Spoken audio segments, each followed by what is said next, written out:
क्योंकि पूज्य गुरुदेव जी के जो सत्संग हैं वो हमारा भक्ति विधान है, वो हमारा संविधान है। वरना आपको कोई भी भ्रमित कर देगा। कल को आपको गुरुजी की बेटी कुछ कह देगी, आप मान जाओगे कि यार गुरुजी की बेटी है। फिर कोई सत्संग आपको गुरुजी के 10-10 वीडियो दिखाएगा, फिर आप कहोगे यार गुरुजी बोल रहे हैं सही है, कहीं गुरुजी की बेटी तो गलत नहीं बोल रही। फिर आपका पाकिस्तान का कोई कोऑर्डिनेटर आपको भ्रमित कर देगा। तो भगत जी ऐसे तो गोल गोल घूमते रहोगे और अपना समय और समा से इसी चीज को सोचने में बर्बाद कर दोगे कि कौन देशद्रोही और कौन गुरुद्रोही। तो हम तो भगत की श्रेणी में भी नहीं है, तो कम से कम पहले हम भगत तो बने।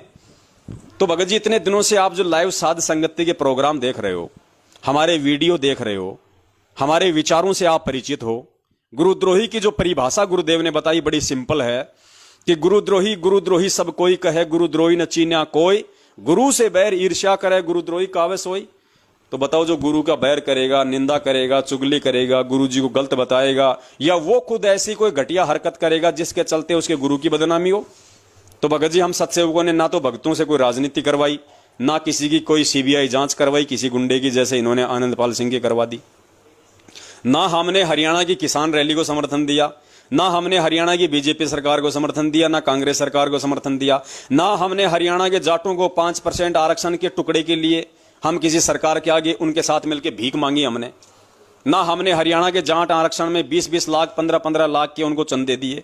ना हमने आनंदपाल सिंह की सीबीआई जांच के हमने चंदे दिए, जो पुलिस एनकाउंटर में मारा गया, जो AK-47 रखा करता था बंदूक। अब बताओ भगत जी, अब गुरुद्रोही कौन है? बरवाला कांड में ना हमने भक्तों को कभी वो कमांडो बनाया, ना हमने गुरुजी के आदेश से हमने बरवाला कांड में किसी भगत को कमांडो बनाया, ना हम बरवाला कांड के बाद में हमारे ऊपर कोई मुकदमा है, ना बरवाला कांड के बाद हम कोई भगोड़े बन के घूम रहे, ना आज हम कोई पीले पर्चे निकाल रहे कि गुरुजी का ये आदेश आ गया, गुरुजी का वो आदेश आ गया, ना हम कोई गुरुजी के नाम से कोई फर्जी ऑडियो निकाल रहे। अरे भैया, ये कलयुग है भगत जी। ये भक्ति किसी ऑडियो के हिसाब से नहीं चलेगी, ये भक्ति किसी पीले पर्चे के हिसाब से नहीं चलेगी। अरे आप फिल्में देखते हो पाकिस्तान की, आप फिल्में आपने देखी होंगी पहले। एक फिल्म में एक ही आदमी है, उसका डबल रोल होता है। एक ही आदमी, एक ही शकल, आमने सामने खड़ा है, बातचीत कर रहा है, वो की वो भाषा बोल रहे हैं दोनों। ये कलयुग है, मशीनरी युग है, ऐसी ऐसी एप्लीकेशन है, आप किसी की भी आवाज निकाल सकते हो। ऐसे ऐसे मिमिक्री आर्टिस्ट हैं, एक ही आदमी 50 एक्टर की, 50 राजनेताओं की, यहां तक कि जानवरों की भी आवाज निकाल देगा। बिल्ली, कुत्ते, हाथी, घोड़े, गधे, सुअर, सबकी आवाज निकाल देगा। लोग तो ट्रेन की आवाज निकाल देंगे, हेलीकॉप्टर की आवाज निकाल देंगे, मालूम ही नहीं पड़ेगा कि आवाज है किसकी। तो भाई ये कलयुग है। काल ने ये सारे सिस्टम इसीलिए चलाए हैं, हमें भ्रमित करने के लिए, हमारे को भ्रमणाओं में रखने के लिए। लेकिन एक आवाज ऐसी है जो दुनिया का कोई माई का बाप नहीं निकाल सकता, और वो आवाज है गुरुजी का सत्संग, गुरुजी का भक्ति विधान, गुरुजी के वचन। वो कोई दूसरा व्यक्ति नहीं बता सकता। गुरुजी ने जो परिभाषा बता दी, जो गुरुद्रोही की, देशद्रोही की, एक अच्छे भगत की और एक बुरे भगत की, एक 40 साल वाले भगत की और 4 साल वाले भगत की, वो दुनिया का कोई आर्टिस्ट, कोई मिमिक्री वाला शास्त्रों में से निकाल के नहीं बता सकता। तो बस वही हमारा आधार होना चाहिए। गुरुजी का सत्संग ही हमारे लिए सबसे बड़ा शास्त्र है, सबसे बड़ा प्रमाण है।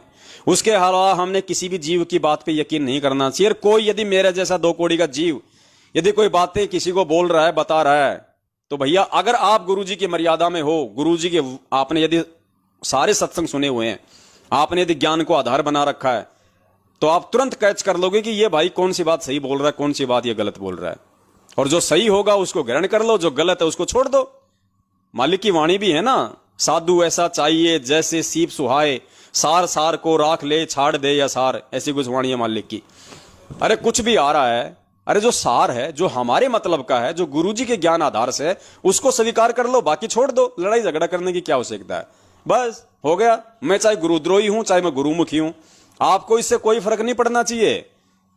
ये गुरुद्रोही क्या बात बोल रहा है, अगर वो बात आपके जीवन में काम आ सकती हैं, और वो बातें यदि गुरुजी के विधान के अनुसार हैं, गुरुजी के भक्ति के अनुसार हैं, तो उनको स्वीकार कर लो भाई। अरे कोई अच्छी बात अगर कोई शराबी बता रहा है, अगर कोई मांसाहारी बता रहा है, अगर कोई अच्छी बात यदि कोई वो कसाई बता रहा है, तो उसका भी समर्थन करना चाहिए, उसका भी यश करना चाहिए कि हाँ बिल्कुल सही बात बोल रहा है। ऐसा नहीं कि ये तो कसाई है।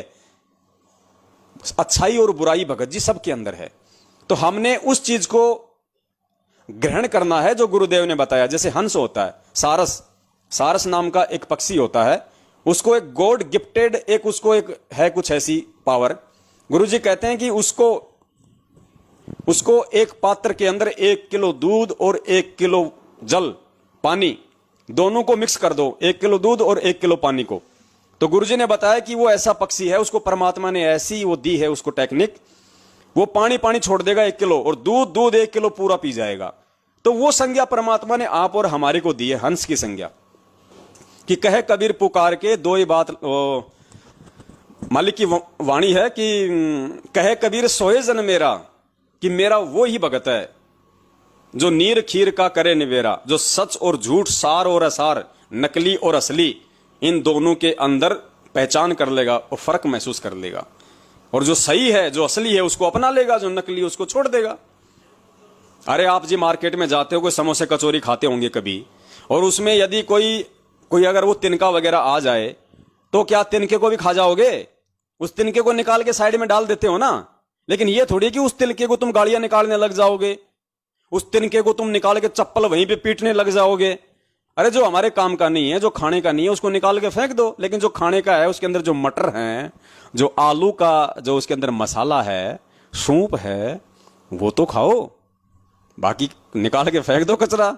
तो पवन दास जो बात बोल रहा है, या दूसरा भगत भाई बहन कोई बात बोल रहा है, या मैनेजमेंट वाला कोई बात बोल रहा है, हम तो ये नहीं कहते कि तुम उनकी वीडियो मत देखो, खूब देखो, मैनेजमेंट की सारी बातें सुनो, मैनेजमेंट के सारे वीडियो देखोगे नहीं तब तक तुम्हें मालूम कैसा पड़ेगा कि हम सत्सेवक सही बोल रहे हैं या मैनेजमेंट सही बोल रहा है।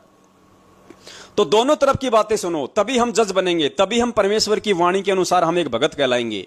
कि कहे कबीर सोए जन मेरा, जो नीर खीर का करे निवेरा। और दूसरी वाणी में परमात्मा ने कहा कि भैया पक्षा पक्षी के कारण है सब जग रहा भुलान।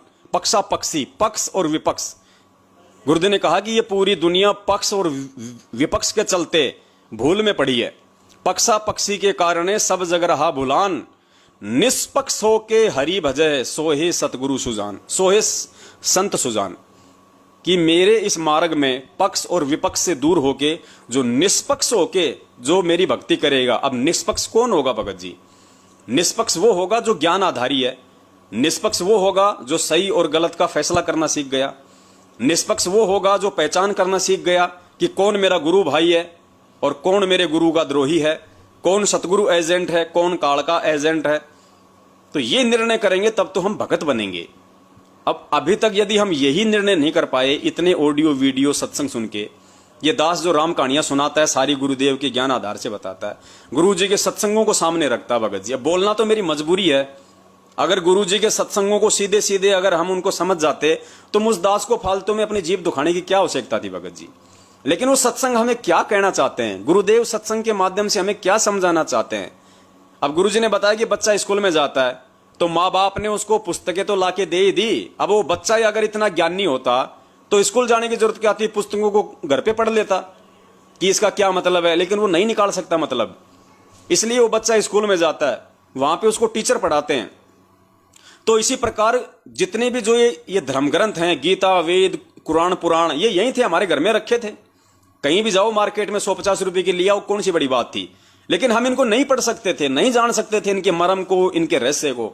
इसलिए उस परमपिता परमेश्वर सतगुरु रामपाल जी महाराज जी को एक सतगुरु, एक टीचर की भूमिका में यहां आना पड़ा, हमारे को पुस्तकें पढ़ाने के लिए, उनके रहस्य को, उनके तत्व को समझाने के लिए। अब उस पूज्य गुरुदेव जी ने जो सत्संग कर दिए वो संगत के समझ में नहीं आ रहे, तो गुरुजी के सत्संगों के रहस्य को समझाने के लिए, उस मर्म को समझाने के लिए परमात्मा ने यह साध संगति का प्रोग्राम रखवाया है। इसलिए भगत जी हम तो यहां 2-2, 3-3 घंटे बैठ के अपनी सेवा देते हैं, वरना हमारे कोई सिर में कोई दर्द थोड़ी है भगत जी। 3 घंटे यहां मैं बोलूंगा, उससे अच्छा खाना खा के अपना मंत्र करूंगा, 1 घंटे भगवान का सत्संग सुनूंगा, आराम से सोऊंगा। मुझे क्या जरूरत है मेरी फोटो को देखने की सामने इस मोबाइल में? मुझे आप थोड़ी दिखाई दे रहे हो, मैं तो अपने आप को देख के भोंक रहा हूं। तो ये क्यों कर रहे हैं भगत जी? हम इस चीज को थोड़ा हमने विचार करना पड़ेगा, इस चीज को हमने सोचना पड़ेगा, समझना पड़ेगा। कौन गुरुद्रोही है, कौन गुरुमुखी है? गुरुजी देशद्रोही हैं या गुरुजी पूरे देश की धरोहर हैं? इस चीज को भगत जी हमने उनके विचारों से ही जानना पड़ेगा, उनके विचारों से ही हमने उनकी पहचान करनी पड़ेगी। तो सुनिए पूज्य गुरुदेव जी का ये सत्संग, और इस सत्संग में परमात्मा ने जिस तरह से हमारे को समझाया है बड़े प्यार से, हमने निष्कर्ष निकालना पड़ेगा आज वर्तमान की इस धर्म संकट वाली स्थिति में, जो काल प्रेरणा से सतलोक आश्रम मैनेजमेंट हरियाणा वालों ने संगत में पैदा कर रखी है, संगत को गुमराह कर रखा है, ऐसे ऐसे कुकर्म करवा दिए जो गुरुजी के ज्ञान के विपरीत है। संगत बेचारी पूरी तरह से कंफ्यूज हो गई, क्या सही है क्या गलत है। एक तरफ तो गुरुजी कहते हैं ये काम नहीं करना, दूसरी तरफ ये गुरुजी के लोग ये हमारे को पीले पर्चे निकाल के दे रहे हैं, ऐसी ऐसी ऑडियो ला के दे रहे हैं। अब हम तो पूरी तरह से हम भ्रमित हो गए, हम गुरुजी के सत्संगों की माने या इन पीले पर्चों की माने, क्या करें क्या ना करें। पुण्यात्माओं, इसी धर्म संकट वाली स्थिति से जो बाहर निकलेगा उसी को परमात्मा ने हंस बताया, उसी को परमात्मा ने एक विवेकी भगत बताया, एक ज्ञान आधारी आत्मा बताया। और वो ज्ञान आधारी आत्मा, वो हंस, वो विवेकी भगत वो ही बन सकता है जो इधर उधर की बातें ना सुन के केवल अपने पूज्य गुरुदेव जी के सत्संगों को आधार बनाएगा। और सत्संगों को संगत आधार नहीं बना पा रही थी, इसीलिए उस बंदी छोड़ ने इस 2 कौड़ी के जीव, इस कुत्ते पवन दास को संगत में खड़ा किया। और आज लोग समझने लगे हैं पुण्यात्माओं, आज आप जो लोग जुड़ रहे हो, 500 लोग, 250 लोग, 2 5 हजार लोग जो आप ये जो मतलब लाइव देखते हो, ये पुण्यात्माओं आज से पहले लोग नहीं देखा करते थे। 7 साल से तो मैं अकेला भूख रहा था, आज इस दास के साथ में मेरे भाई बहन जुड़े। इतने संघर्ष के बाद पिछले 7-8 साल से ये दास भूख रहा है। दास ने अकेले ने गाड़ियां खाई, दास ने अकेले ने इनके उलट खाए, इनका वो जुल्म सहा। 7 साल से मैं अपने बच्चों को लेके 6 महीने कहां, 2 महीने कहां, 1 साल कहां भटक रहा हूं। क्यों भटक रहा हूं भैया? मैं भी अपनी भक्ति करता आप लोगों की तरह आराम से बैठ के, मैं भी इन कुकर्मियों को मुंह से कुछ नहीं बोलता, चाहे किसी की बहन बेटी को छेड़े, चाहे किसी भगत को लूटे, मुझे क्या मतलब था। लेकिन मेरी जिम्मेदारी थी, मुझे समझ में आ गया था कि मेरा बाप कौन है और मेरे बाप का क्या मिशन है। और समझदार होने के बाद में एक बच्चे का अपने बाप के प्रति, एक गुरु का अपने शिष्य के प्रति क्या फर्ज होता है, मैं उस शिष्य धर्म को निभाने के लिए पिछले 7 साल से खड़ा हूं। संगत से मुझे आज भी कोई लेना देना नहीं है। आप लोग ना मुझे अपनी भक्ति दे सकते, ना मैं आपको अपनी भक्ति दूंगा, लेकिन ये मेरा एक शिष्य धर्म है। और एक भगत भाई होने के नाते मेरी जिम्मेदारी बनती है कि छोटे भाई यदि कुमार्ग पे वो चल पड़े किसी दूसरे व्यक्ति की कुसंगति में, तो जो उनका जो बड़ा भाई होता है उसकी जिम्मेदारी बनती है कि वो अपने छोटे भाई को सही रास्ते पे लाए। तो मैं तो खाली अपने गुरुजी के प्रति और अपने भाई बहनों के प्रति जो मेरी जिम्मेदारी बनती है आध्यात्मिक, मैं तो उसका निर्वाह कर रहा हूं निस्वार्थ रूप से, बिना किसी लोभ लालच के, निस्वार्थ रूप से। भाई मेरा इसमें कोई लोभ लालच नहीं है, तो ये हम सबको निभानी चाहिए। तो पिछले 7 साल से तो दास अकेला निभा रहा था, कोई साथ में नहीं था। 1-2 ऐसे आते थे सूरमा, आंधी की तरह आते थे, 2-4 दिन रहते और तूफान की तरह वापस भग जाते थे। लो जी, बन गया सत्सेवक।